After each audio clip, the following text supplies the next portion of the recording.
Hacer un fuego, cazar, recolectar plantas comestibles, fabricar recipientes y armas. Nuestros antepasados aprendían unos de otros las actividades de la vida cotidiana.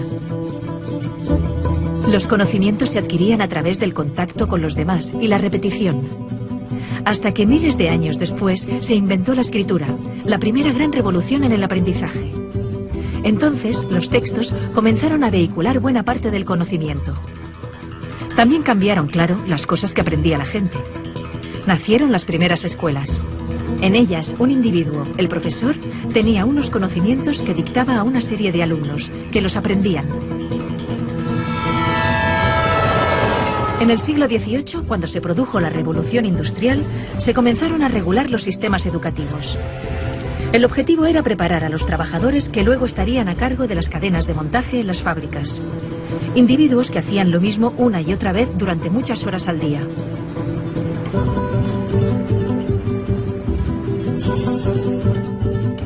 La escuela que se inventaron seguía ese patrón. Todos los niños repetían y repetían de memoria determinados conocimientos. Un proceso estandarizado y lineal, en el que les enseñaban aquellas materias que se consideraban útiles para la recién nacida economía industrial. Es el modelo que ha perdurado hasta nuestros días. Sin embargo, ya no nos sirve, porque el mundo, en el último medio siglo, ha cambiado radicalmente. Los avances espectaculares que se han producido en ciencia y tecnología han hecho, por una parte, que pasemos de ser una sociedad industrial basada en la producción masiva de objetos a una sociedad de servicios y de información, en la que el motor son las ideas y la creatividad, la capacidad de inventarnos nuevos oficios más acordes al siglo XXI. Y por otra parte, los descubrimientos científicos nos han permitido conocer mejor cómo funciona nuestro cerebro, el órgano encargado del aprendizaje, y descubrir algo que los griegos ya sabían, que no aprendemos repitiendo, de memoria, sino haciendo, cuando nos emocionamos. Por eso, hay que transformar la escuela de arriba a abajo. Necesitamos un sistema educativo que mediante el aprendizaje social y emocional fomente la educación personalizada, que potencie el desarrollo de cada individuo, que estimule la creatividad, la pasión, la energía, el talento. Porque nuestro futuro está lleno de nuevos retos que requerirán nuevas soluciones. Y estas dependerán de cuán creativa, vital y variada sea la gente. Y también feliz. Y para ser feliz necesitamos realizarnos y desarrollarnos. Descubrir y cultivar aquello que nos motiva y hace sentirnos bien. Bienvenidos a la escuela del siglo XXI.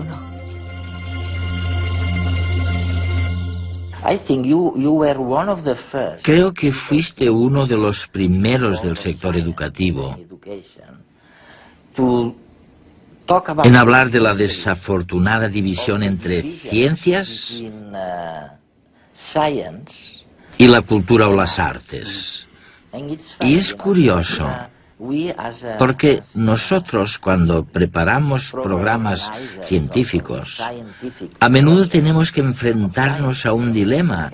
Nos planteamos que un tema no encaja bien en lo que los científicos denominarían temática científica, así que es mejor descartarlo.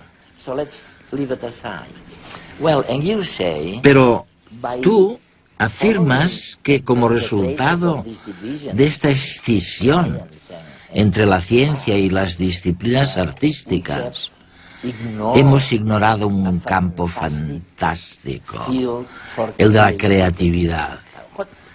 ¿A qué te refieres exactamente? Pensemos de nuevo en la educación. La mayoría de países no instauraron un sistema de educación pública obligatoria hasta mediados del siglo XIX. Se trata de ideas bastante nuevas. Dos factores influyeron mucho en la educación. El primero fue la economía industrial, que provocó una cultura organizativa de la educación extremadamente lineal, centrada en los estándares y la conformidad. Y el otro gran factor de influencia, en mi opinión, fue la cultura intelectual de la Ilustración, que desencadenó en la cultura académica de la educación. Una de las características de la enseñanza es que hay una jerarquía de asignaturas en las escuelas, En la mayoría de sistemas tenemos arriba de todo de la jerarquía la lengua, las matemáticas y las ciencias. Un poquito más abajo están las humanidades, como la geografía y los estudios sociales, o la filosofía, cuando se enseña. Y debajo de todo están las disciplinas artísticas. Hay poquísimos sistemas educativos, no conozco ninguno de hecho, que enseñen danza con el mismo rigor y sofisticación con el que se enseñan matemáticas. ¿Por qué hay esta jerarquía? Muchos te dirán, es evidente, tiene que haber una jerarquía. ¿Pero por qué? Creo que hay dos motivos. El primero de los cuales es económico. Se cree que las materias que están más arriba en la jerarquía son más relevantes para el mundo laboral. Para encontrar trabajo. Sí. Y te encuentras con afirmaciones como, no te dediques al arte, jamás serás un artista ni te ganarás la vida con el arte. No hagas música, es muy difícil salir adelante como músico. Así que un argumento es claramente económico. Pero lo interesante es que nadie te dice, no te centres en las matemáticas, nunca serás matemático, ni tampoco, olvídate de la química, jamás serás químico. Esto se debe a que en nuestra cultura intelectual existe una asociación entre las ciencias y cierto tipo de conocimiento objetivo.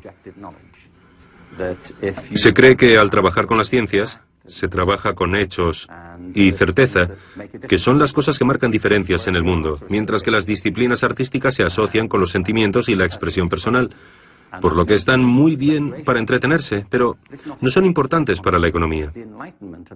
La Ilustración y la Revolución Científica crearon un modelo de inteligencia y conocimiento que ha imperado en nuestra cultura. Desde entonces, el arte se ha asociado con la corriente del romanticismo del siglo XIX, con la expresión de sentimientos. Y creo que es un problema enorme, porque esto ha disociado el intelecto de la emoción.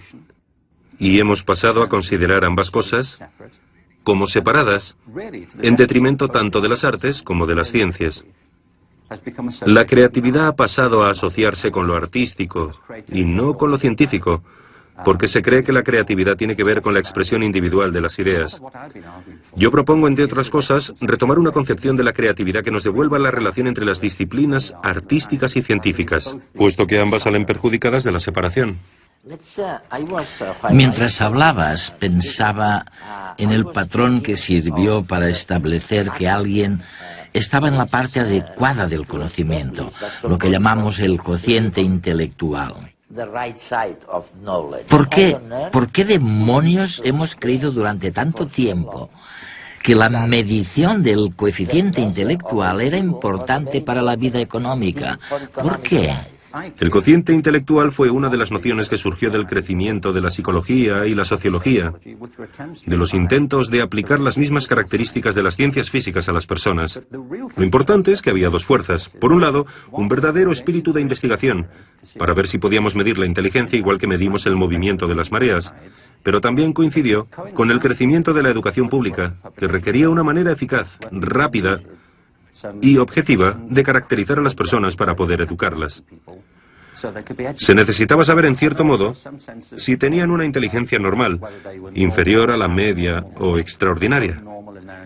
Alfred Binet, cuando creó el primer test de inteligencia en París, estaba interesado en los niños con necesidades educativas especiales. Para descubrir cuáles eran sus necesidades, necesitaba tener una idea de cuál era la capacidad media. Este era el objetivo inicial. No obstante, los test de inteligencia se volvieron fundamentales para la categorización de alumnos en las escuelas públicas, pero también para la selección en el ejército. Se han convertido en un mito, me parece. Han pasado a formar parte de nuestro léxico cultural como si fueran objetivos. Una de las organizaciones más importantes que hay es Mensa, la organización de personas con cocientes intelectuales altos. Y me parece estupendo, no voy a criticar a Mensa, pero me planteo si esto es así realmente. En realidad, el test de inteligencia solamente mide la capacidad de hacer test de inteligencia. Hay personas a las que estos test se les dan muy bien. Si queremos saber lo inteligente que es alguien, por lo menos deberíamos aceptar que la inteligencia entraña mucho más de lo que se puede medir en un test de inteligencia. ¿No deberíamos incluir también otras preguntas? Como por ejemplo, ¿sabes componer una sinfonía? ¿Sabes interpretarla? ¿Gestionar un negocio de éxito? ¿Sabes bailar? ¿Sabes escribir una poesía que conmueva a los lectores y les haga llorar? ¿Tienes empatía? La empatía, sí. Si el ser humano solamente tuviera las habilidades que se miden en los test de inteligencia, la mayor parte de la cultura humana jamás habría existido. Yo no querría vivir en un mundo así. ¿Tú sí? No. Tenemos una visión de la inteligencia muy reduccionista.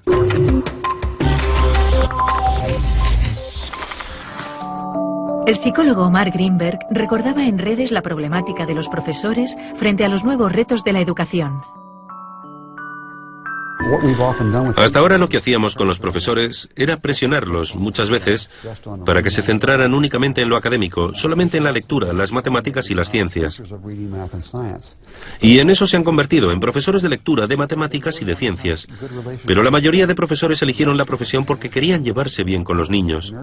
Les gustan los niños y quieren pasar tiempo con ellos, educarlos, prepararlos para la vida. Y conforme se lo vamos permitiendo y les brindamos más habilidades para hacerlo, descubren que disfrutan mucho más enseñando. Para Richard Gerber, el valor de la educación está en el camino, no en la meta.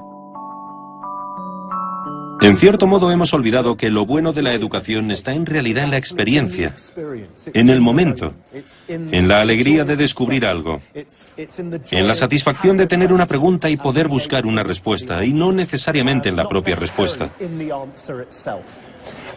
Creo que muchos niños y muchos profesores en el sistema educativo se sienten frustrados porque, por culpa de las presiones y la obsesión por los resultados, la magia del viaje se ha disipado. Me parece que este es el motivo por el que cada vez hay más niños que abandonan los estudios enseguida que pueden, porque no ven en ellos ninguna pasión, ninguna emoción.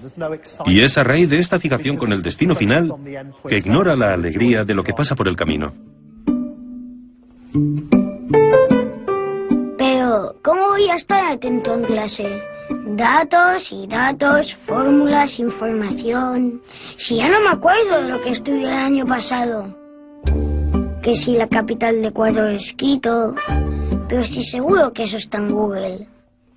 Me parece que nos enseñan igual que antes. Nos educan igual que a mis padres y a mis abuelos. Y a los padres de mis abuelos. Así es difícil estar motivado. Ahora se ha puesto de moda decir que tenemos TDA, porque creen que no atendemos en clase. Algunos niños sí que tienen un problema y les dan pastillas. ¡Todo pastillas! Pero a otros lo que nos pasa es que estamos muy aburridos. Porque con las cosas que nos gustan podemos pasarnos horas y horas. Porque en lugar de darnos pastillas, no intentan motivarnos para que seamos creativos, para que inventemos, para que soñemos, que nos den ganas de aprender. Pero si vivimos en una época súper chula, tenemos el mundo a nuestro alcance, con un clic. Yo me paso horas navegando por internet, mirando vídeos, jugando. No sé, es que en el cole me duermo. Piensen en ello.